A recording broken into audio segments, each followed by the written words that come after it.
मैं मर जाऊं तो मेरी एक अलग पहचान लिख देना। मैं मर जाऊं तो मेरी एक अलग पहचान लिख देना। लहू से मेरी पेशानी पे हिंदुस्तान लिख देना। डॉक्टर राहत कुरैशी, जिन्हें हम राहत इंदौरी साहब के नाम से भी जानते हैं, 11 अगस्त 2020 इस दिन राहत साहब का देहांत हुआ। जिनको पता नहीं उन्हें बता दूं कि डॉक्टर राहत इंदौरी उर्दू भाषा के प्रोफेसर थे एवं साथ वे गीतकार और उर्दू शायर भी थे, और हाँ, एक अच्छे चित्रकार भी थे।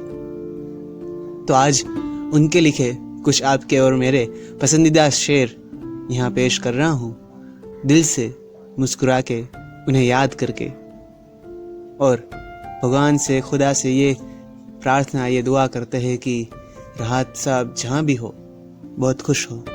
शुरुआत करते हैं कि किसने दस्तक दी दिल पे कौन है, किसने दस्तक दी दिल पे कौन है, आप तो अंदर है बाहर कौन है। कहीं अकेले में मिलकर झंझोड़ दूंगा उसे, जहां जहां से वो टूटा है जोड़ दूंगा उसे।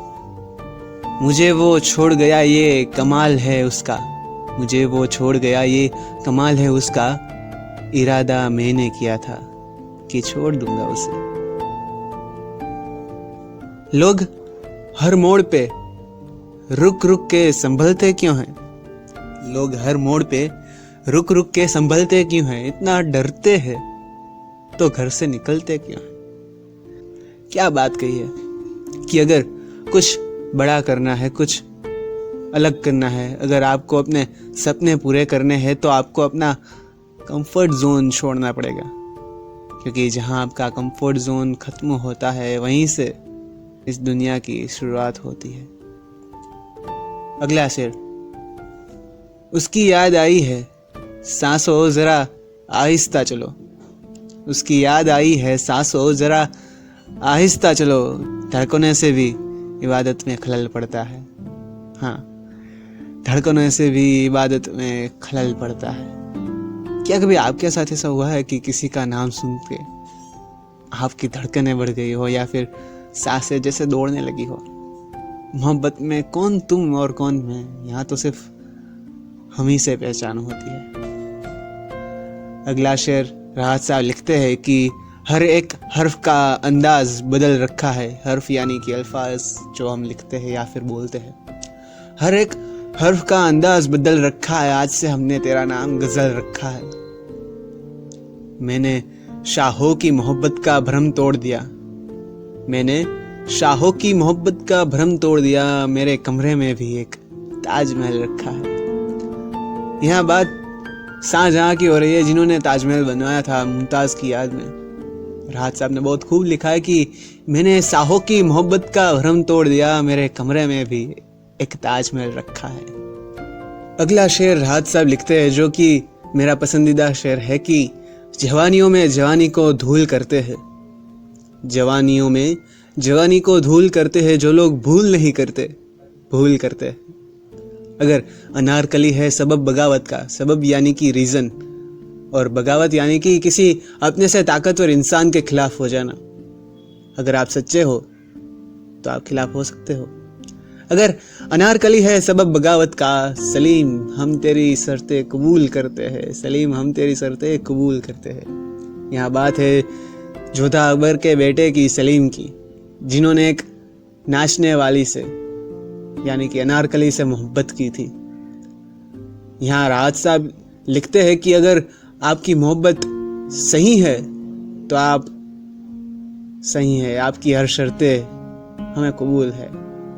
जिनको नहीं पता कि अनारकली और सलीम की क्या कहानी है, तो बताता हूँ कि अनारकली एक नाचने वाली थी और सलीम जोधा और अकबर का बेटा था। और कहीं ना कहीं आप लोगों ने ये गाना सुना होगा कि जब प्यार किया तो डरना क्या।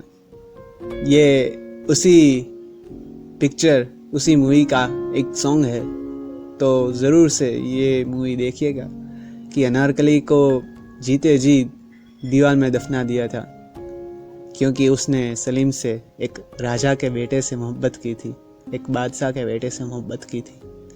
दोनों की मोहब्बत सच्ची थी और इसीलिए सलीम उसके पिता के खिलाफ हो गया, उसके पिता से जंग छेड़ दी। और जैसे कि हीर और रांझा, जैसे कि लैला और मजनू, वैसे ही सलीम और अनारकली की मोहब्बत की कहानी हमें बेजुबानी याद है। अगला शेर जिससे राहत साहब बहुत मशहूर हुए थे। जी हाँ, सभी ने ये शेर कहीं ना कहीं इंस्टाग्राम, व्हाट्सएप, फेसबुक कहीं ना कहीं सुना ही होगा। बुलाती है मगर जाने का नहीं, बुलाती है मगर जाने का नहीं, ये दुनिया है इधर जाने का नहीं। वबा फैली हुई है हर तरफ, वबा यानी कि रोग, जैसे कि ये कोरोना है। वबा फैली हुई है हर तरफ, अभी माहौल मर जाने का नहीं। यहाँ बात जिंदगी की है और जिंदगी में आने वाली परेशानियों की है।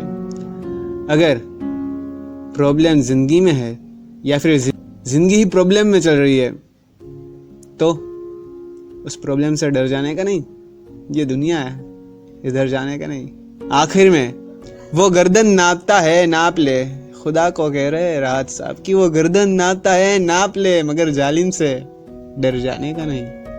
बुलाती है मगर जाने का नहीं। अगला शेर, एक ही नदी के है ये दो किनारे दोस्तों, एक ही नदी के है यह दो किनारे दोस्तों, दोस्ताना जिंदगी से मौत से यारी रखो। वो कहते हैं ना कि आधा सच, मौत का भी कुछ ऐसा ही है, हमारी जिंदगी का एक आधा सच। सच की मौत आने वाली है वो पता है, और आधा सच वो कब आने वाली है वो नहीं पता। तो जब तक जिंदगी जी रहे हो तब तक उससे दोस्ती रखो, क्योंकि मौत एक दिन सबको गले लगाने आने वाली है।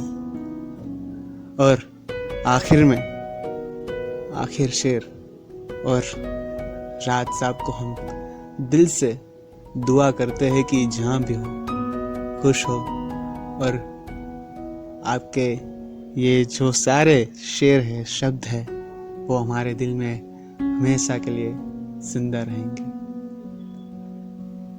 ये हादसा तो किसी दिन गुजरने वाला था, ये हादसा तो किसी दिन गुजरने वाला था, मैं बच भी जाता तो एक रोज मरने वाला था, मैं बच भी जाता तो एक रोज मरने वाला था।